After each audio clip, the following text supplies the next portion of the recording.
Boa noite, queridos, graça e paz da parte do nosso Senhor e Salvador Jesus Cristo. Amém? Sejam todos bem-vindos.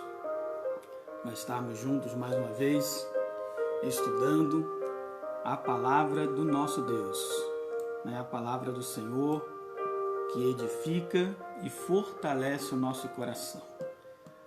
Nós vamos estar orando inicialmente, temos um pedido de oração, 2 pedidos na verdade, além dos normais, além daqueles que nós já temos orado e pedido ao longo desses dias, Nós estaremos orando, nós recebemos a notícia hoje, triste notícia, do falecimento da nossa irmã Isa, a senhora já muito conhecida da nossa igreja, lá membro da igreja de Sete Pontes, da igreja congregacional de Sete Pontes, muito conhecida entre as irmãs, entre os irmãos da nossa igreja de Niterói, a irmã Isa, e ela veio a falecer hoje, eu acredito por causa da Covid-19, que ela estava enferma, e nós lamentamos muito, mas ao mesmo tempo, conforme diz a palavra do Senhor, ela descansa, descansa das suas obras, ela rende o seu espírito diante de Deus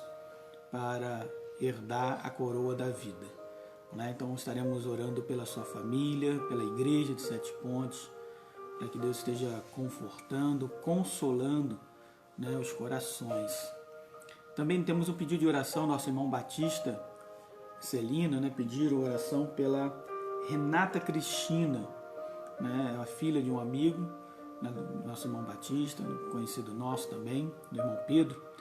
Ela teve neném e teve algumas complicações no parto, o neném já está bem, o neném já está em casa até, liberado, mas ela encontra-se ainda internada, se recuperando. Pediu que nós estivéssemos orando por ela, então pela Renata Cristina, nós vamos estar orando também nesse momento.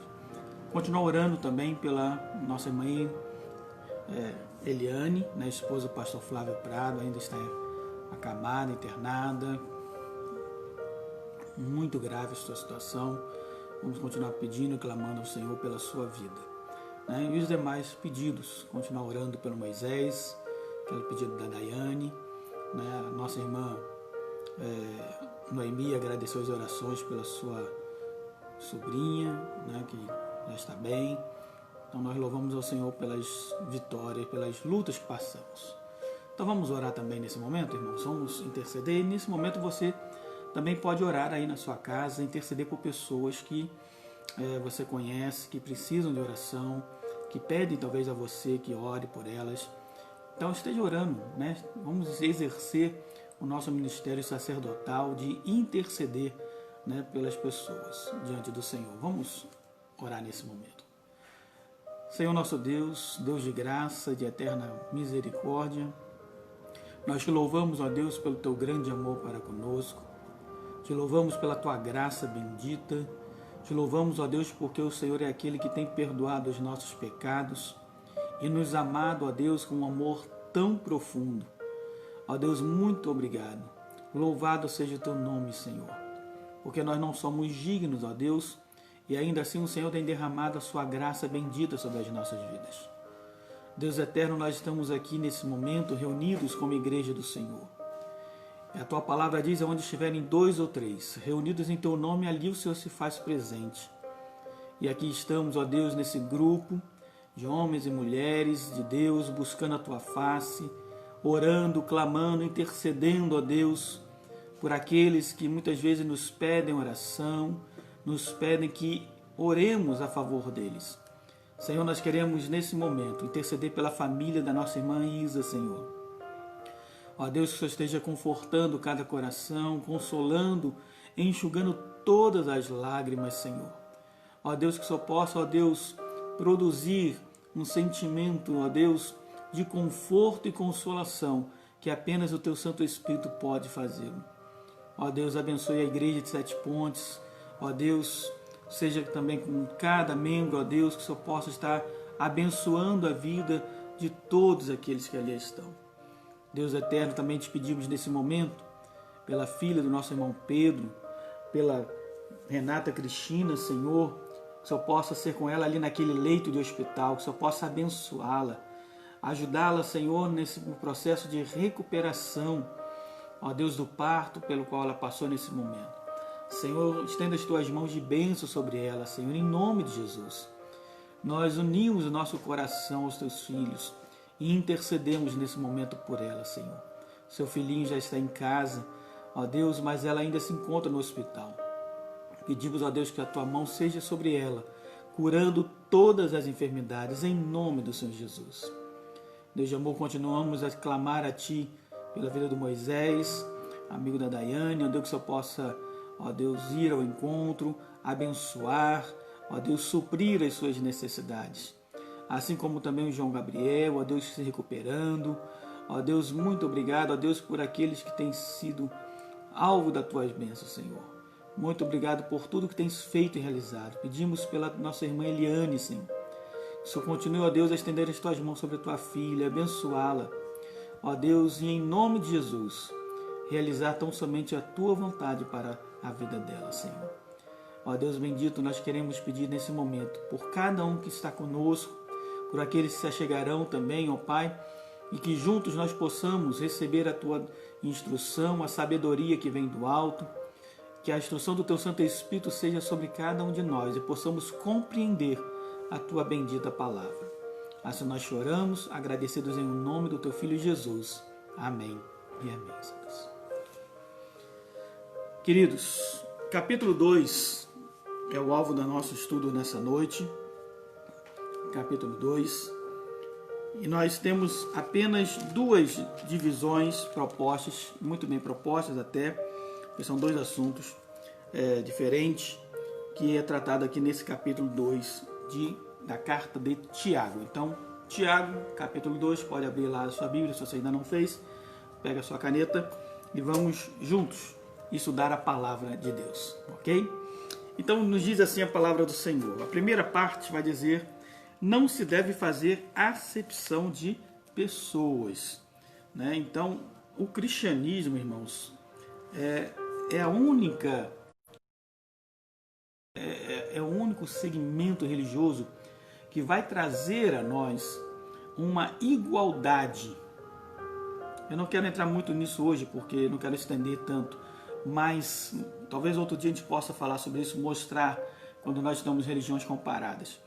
Mas o cristianismo é o único que vai trazer igualdade entre cor. Então não importa qual seja a sua raça, não importa se você, né, é negro, se você é branco, se você é asiático, né, se você é índio, né, qualquer outro, não importa, você é ser humano. A cor da sua pele não muda em nada. Você é um ser humano, você é uma pessoa, um indivíduo amado por Deus. Não importa o gênero, se você é homem ou mulher, diante de Deus somos iguais. Diante de Deus somos alvo das mesmas bênçãos, herdeiros das mesmas bênçãos, da mesma salvação. Então não há primazia de homem ser melhor do que mulher, não. Deus veio para trazer isso, essa igualdade entre homens e mulheres. Então, não há acepção de raça, não há acepção de gêneros, mas também não há acepção de classes sociais. Não importa se seja rico, não importa se seja pobre, se é da classe média ou se é da classe miserável, não importa. Todos precisam declarar a sua fé em Cristo Jesus. Todos precisam agir de graça e misericórdia, não importa qual seja a sua classe social. Não importa onde você mora. Se você mora numa cobertura em Caraí ou se você mora numa região carente, num bairro carente de Niterói, não importa. Para Deus, ambos precisam da graça de Deus. Então o cristianismo ele é a única religião que ele vai de fato trazer uma equidade. Então, quando Tiago nos traz essa questão de não podemos fazer acepção de pessoas, é exatamente isso, para mostrar que o cristianismo é uno. Só um exemplo que eu queria dar, né? Quando nós pensamos em outras tantas religiões, né? Mas especialmente se nós pensarmos aí no hinduísmo, onde existem as castas, as classes sociais, onde uma classe nunca chegará na outra e assim por diante, nós vamos ver tantos e tantos outros sistemas religiosos que fazem acepção, que fazem separação de pessoas. Jesus veio para nos dar vida a todos. Vamos lá, primeiro versículo diz assim: meus irmãos, não tenhais a fé em nosso Senhor Jesus Cristo, Senhor da glória, em acepção de pessoas.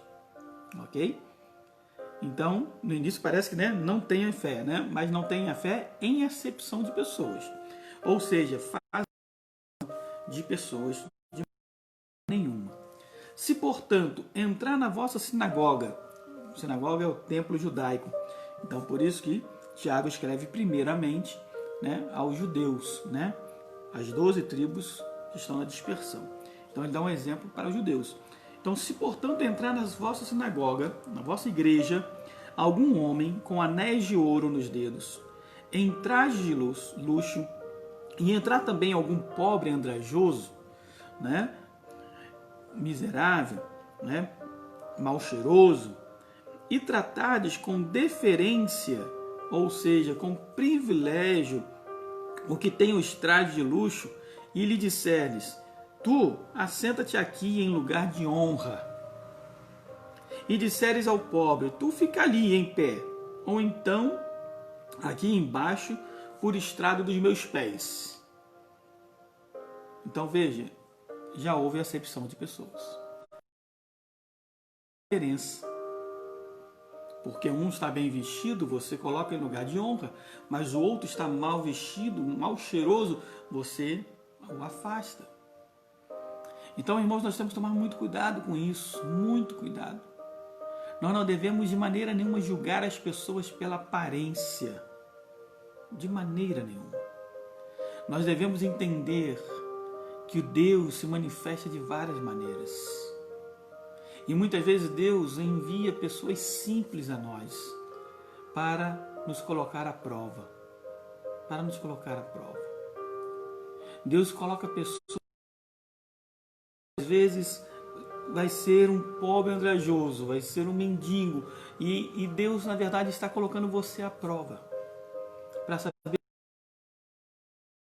se você fará acepção de pessoas. Será que você vai abraçar aquela pessoa cheirosa, bem vestida, mas aquele que não está, eu não abraço? A um eu estendo a mão de companheirismo, da comunhão, a outro eu me distancio. Então, de maneira nenhuma, a palavra de Deus nos diz que nós devemos fazer acepção de pessoas. De maneira nenhuma. Especialmente por ser de classe social diferente. Não fizeste distinção entre vós mesmos e não vos tornaste juízes tomados de perversos pensamentos? Porque você julga. Você julga a pessoa pela aparência, você julga a pessoa pela classe social, por aquilo que ela demonstra. Ouvi, meus amados irmãos. Não escolheu Deus os que para o mundo são pobres, para serem ricos em fé e herdeiros do reino que ele prometeu aos que o amam, né? Não foi isso que a palavra de Deus diz? Que Deus confundiu a sabedoria do homem? Quando João Batista mandou mensageiros da prisão a Jesus, perguntando: tu és de fato o Cristo? E Jesus diz assim: diga a João que os coxos estão andando, os cegos estão vendo, e aos pobres está sendo anunciado o reino de Deus. Ou seja, não apenas nas sinagogas, não apenas aos ricos, não, aos pobres está sendo anunciado o reino de Deus. Então, quando nós fazemos acepção de pessoas, nós nos tornamos juízes, mas Deus veio para confundir todas as coisas. Verso 6. Entretanto, vós outros menosprezastes o pobre. Não são os ricos que vos oprimem, e não são eles que vos arrastam para tribunais? Não são eles os que blasfemam o bom nome que sobre vós foi invocado, o nome de Jesus? Não são os ricos que desprezam a salvação? Não são os ricos, irmãos? Eu não quero generalizar, né? Não podemos fazê-lo de maneira nenhuma. Mas Jesus diz, dificilmente um rico entrará no reino dos céus. Por quê? Porque o rico se sustenta, se estriba na sua riqueza.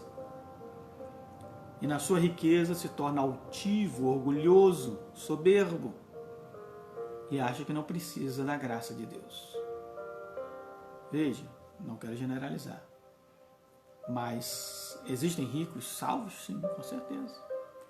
Existem pessoas de posses, grandes posses, que são salvas e são instrumentos de Deus? Sim, existe. Mas a palavra de Deus diz que dificilmente o rico entrará. Por quê? Ele precisa se desvencilhar da sua riqueza para entrar no reino de Deus. Lembra aquele jovem rico? Quando Jesus falou, vá, vende tudo que tem, dá aos pobres, depois vem e siga-me. E aquele jovem não mais voltou, porque ele era rico, tinha muitas posses. E ele não estava desejoso de largar a sua riqueza para seguir a Jesus Cristo. Verso 8. Se vós, contudo, observais a lei régia, segundo as Escrituras, que diz, amarás o teu próximo como a ti mesmo, diz o Senhor. Fazeis bem. Se todavia fazeis acepção de pessoas, cometeis. Olha que a palavra de Deus diz. Se você faz acepção de pessoas, você comete pecado, sendo arguidos pela lei como transgressores. Ou seja, você está errado ao desprezar o outro, ao fazer acepção. Pois qualquer que guarda toda a lei, mas tropeça em um só ponto, se torna culpado de todos. Porquanto aquele que diz, não adulterarás, também ordenou, não matarás. É a mesma lei.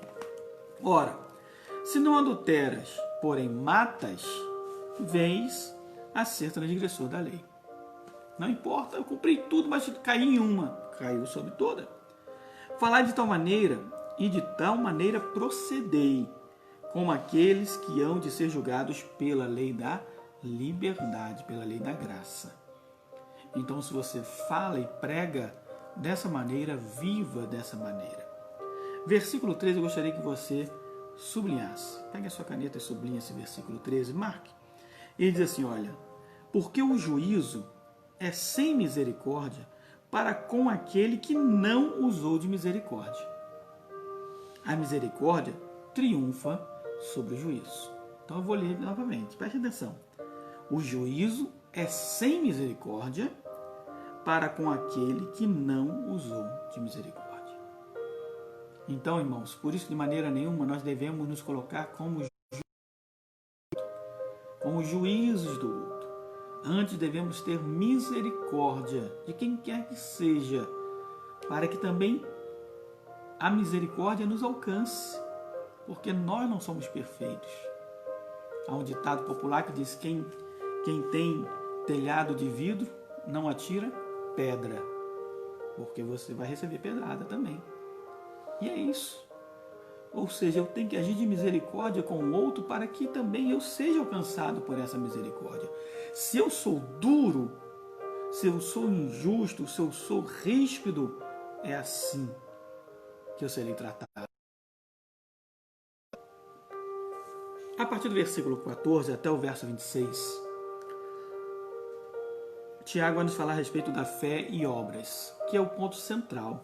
Ele vai voltar em outros assuntos aqui, mas é o ponto central dessa carta. E que trouxe, às vezes, certas confusões. Eu vou ler primeiro. Meus irmãos, verso 14. Qual é o proveito se alguém disser que tem fé, mas não tiver obras? Pode acaso semelhante fé salvá-lo? Eu quero começar nesse versículo, que é um versículo mais difícil. Por quê? Aqui nos parece, numa primeira leitura rápida, que Tiago está falando que a fé não é suficiente para a nossa salvação.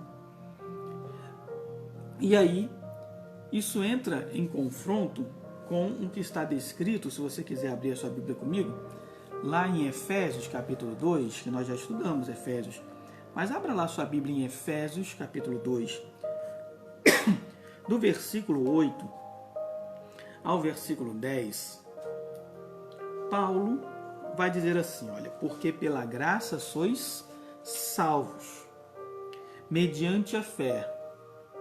E isto nem vem de vós, a graça não vem de vós, é dom de Deus, não de obras, para que ninguém se glorie. Aí às vezes nós paramos aqui.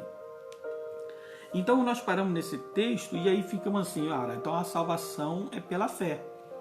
Na verdade, a salvação é graça, é pela graça. Pela graça sois salvos. A nossa salvação se dá pela graça, pela manifestação da graça de Deus.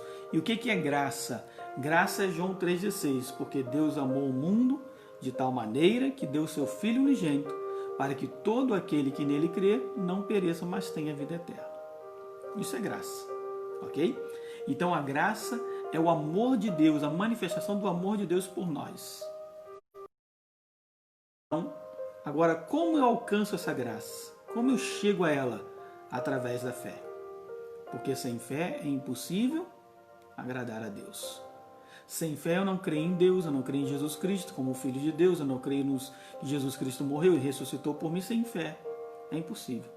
Então a fé é o elemento salvífico que nós chamamos.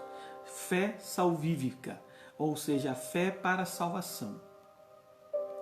Então, essa fé para a salvação todos nós temos no nosso coração. Todo ser humano, Deus soprou sobre nós.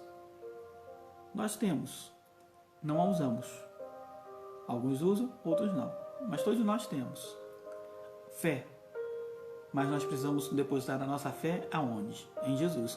Tem pessoas que colocam a sua fé em governantes, em partidos políticos, em um pedaço de madeira, em uma figa, em uma erva, tá entendendo? Em um sal grosso. Não. A nossa fé é em Jesus. Ponto. Exclusivamente em Cristo. Então a fé é o elemento salvífico para a nossa salvação. Não por obras, nós não somos salvos pelas obras. Mas eu quero continuar com esse versículo 10, olha. Pois somos feitura dele, criados em Cristo Jesus para o quê?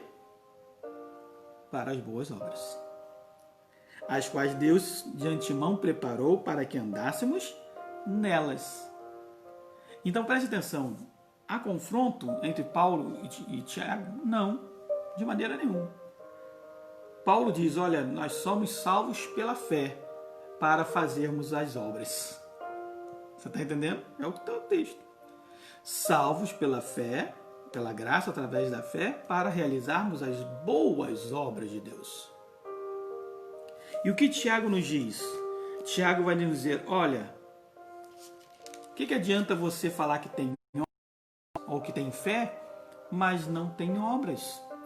A obra, ela testifica a sua fé. Ela é o fruto da sua fé. Então, uma fé sem realização é uma fé morta. É isso que o Tiago está falando. Uma fé que não redunde em glória a Deus, em exaltação a Deus, em vidas convertidas, quando a palavra de Deus diz vinde fazer discípulos, isso é fé. Então uma fé infrutífera é morta. Você está entendendo o que o Tiago está falando? Ele não está dizendo que nós somos salvos pelas obras, não. Ele diz que a nossa fé só tem razão de ser se ela for frutífera, se ela der fruto.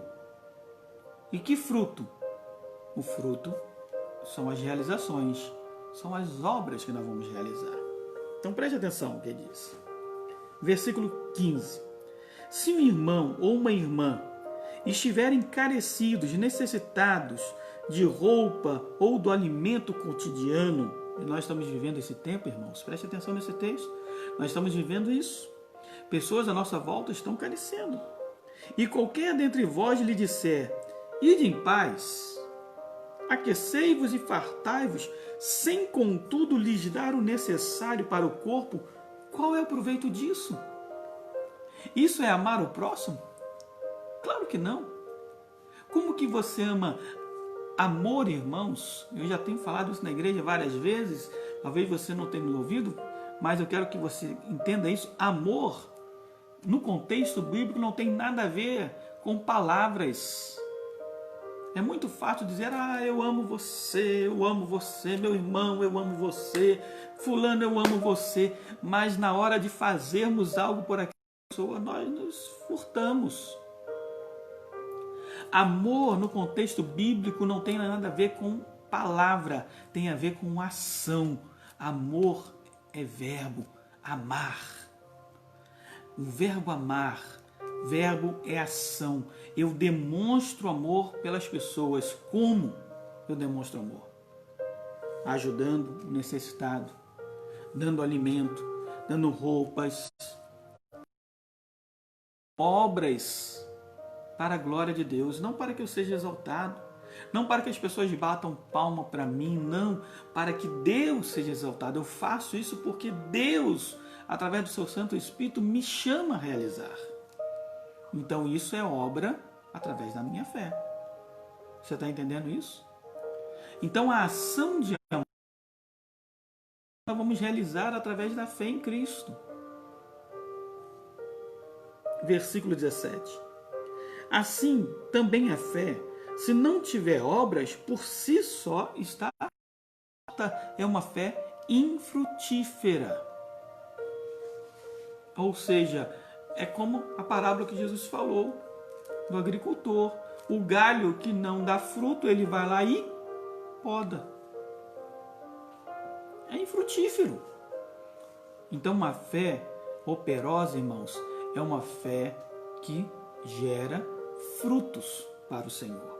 É uma fé que gera realizações, obras para a glória de Deus. Verso 18. Mas alguém dirá, tu tens fé e eu tenho obras.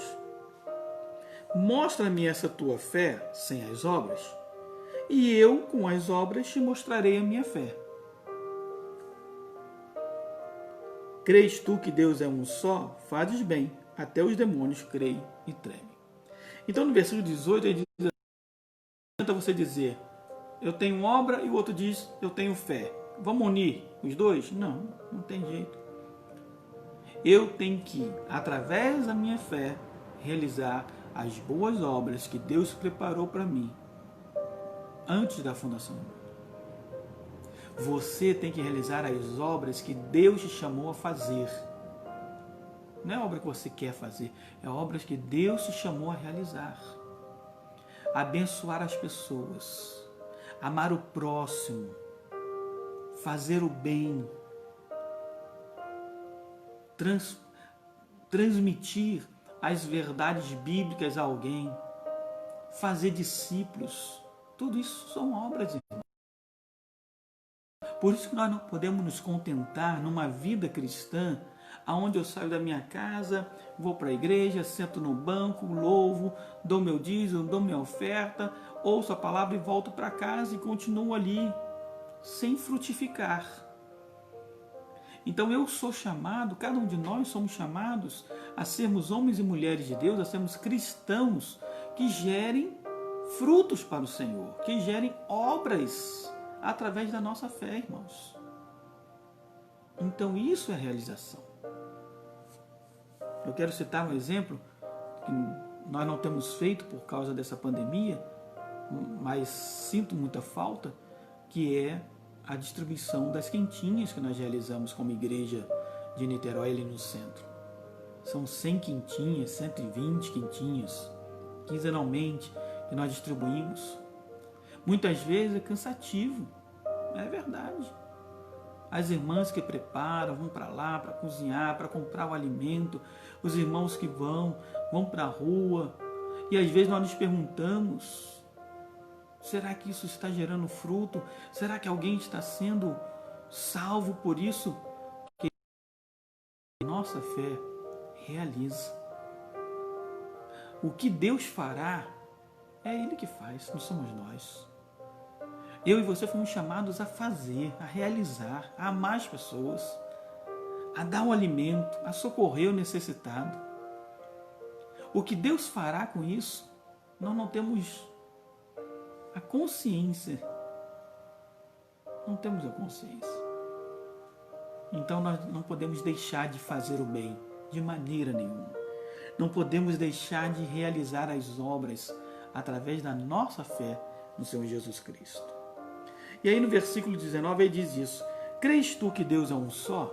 Você crê que Deus é um só? Mas não existe o Pai, Filho e Espírito Santo? Sim, mas eles são um só. É um Deus triuno, é a Trindade, que se manifesta e se revela de maneiras diferentes. E ele diz, fazes bem, porque até os demônios creem. Ou seja, os demônios creem que Deus é um só porque se conhecem a Deus e tremem diante de Deus. Queres, pois, ficar certo, ó homem sensato, de que a fé sem as obras é inoperante? Ele vai dar mais um exemplo. Ele diz assim, não foi por obras que Abraão, o nosso pai, foi justificado quando ofereceu sobre o altar o próprio filho Isaque? Mas você pergunta, mas Abraão não foi chamado pai da fé? Sim. Mas o ato dele obedecer a Deus, o ato dele levar o seu filho para oferecer em sacrifício a Deus, isso foi obra, foi realização. Você está entendendo? Como a fé e a obra estão juntas. Vês como a fé operava juntamente com as suas obras. Com efeito, foi pelas obras que a fé se consumou, se concretizou. E se cumpriu a Escritura, a qual diz, ora, Abraão creu em Deus e isso lhe foi imputado para justiça e foi chamado amigo de Deus. Então veja, Abraão cria em Deus, fé. Quando Deus pede para Abraão oferecer Isaque, seu único filho, em holocausto, em sacrifício para ele, Abraão crê em Deus, crê que Deus poderia ressuscitá-lo.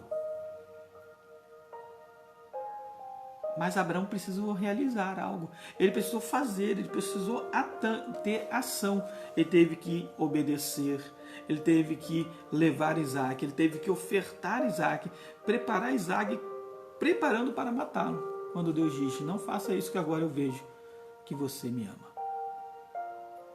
Então veja, a fé de Abraão andou juntamente com a sua obra, consumou a sua fé.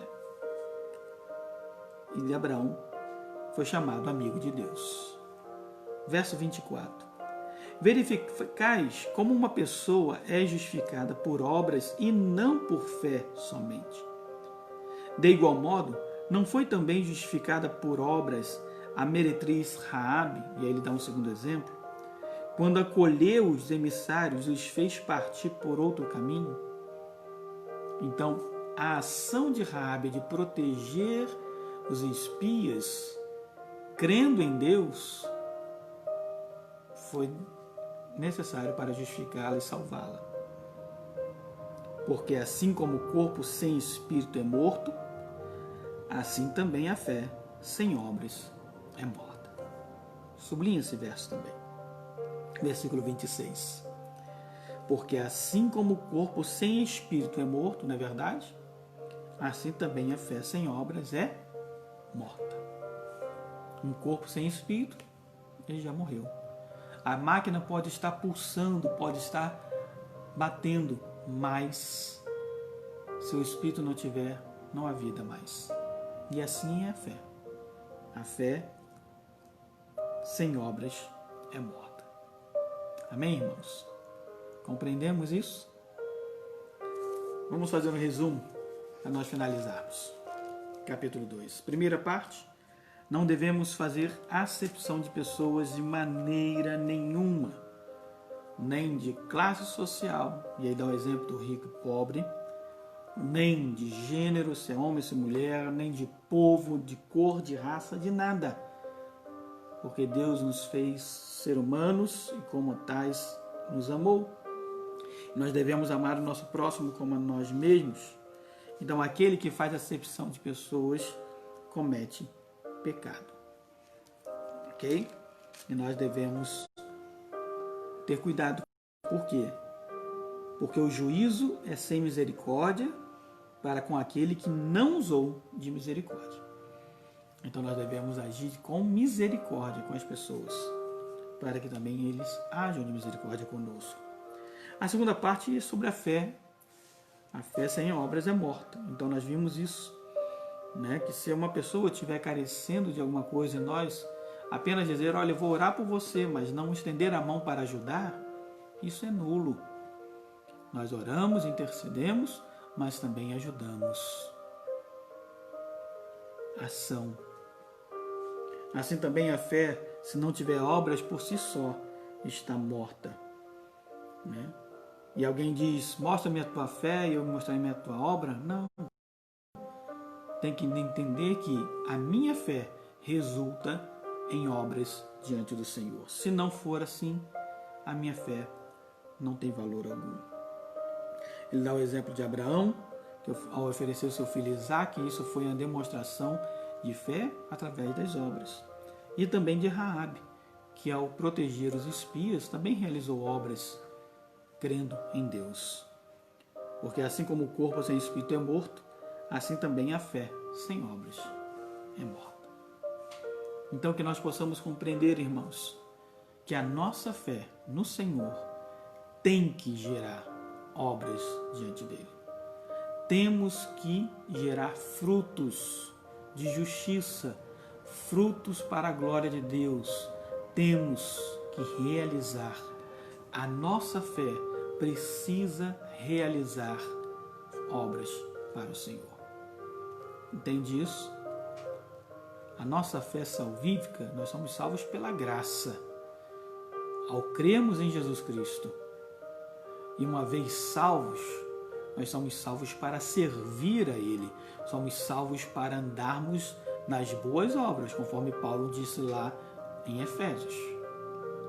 Somos salvos para realizar a ação de Deus.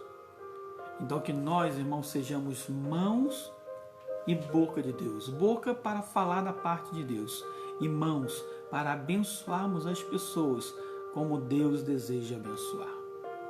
Que nós sejamos esses instrumentos da parte do Senhor. Amém?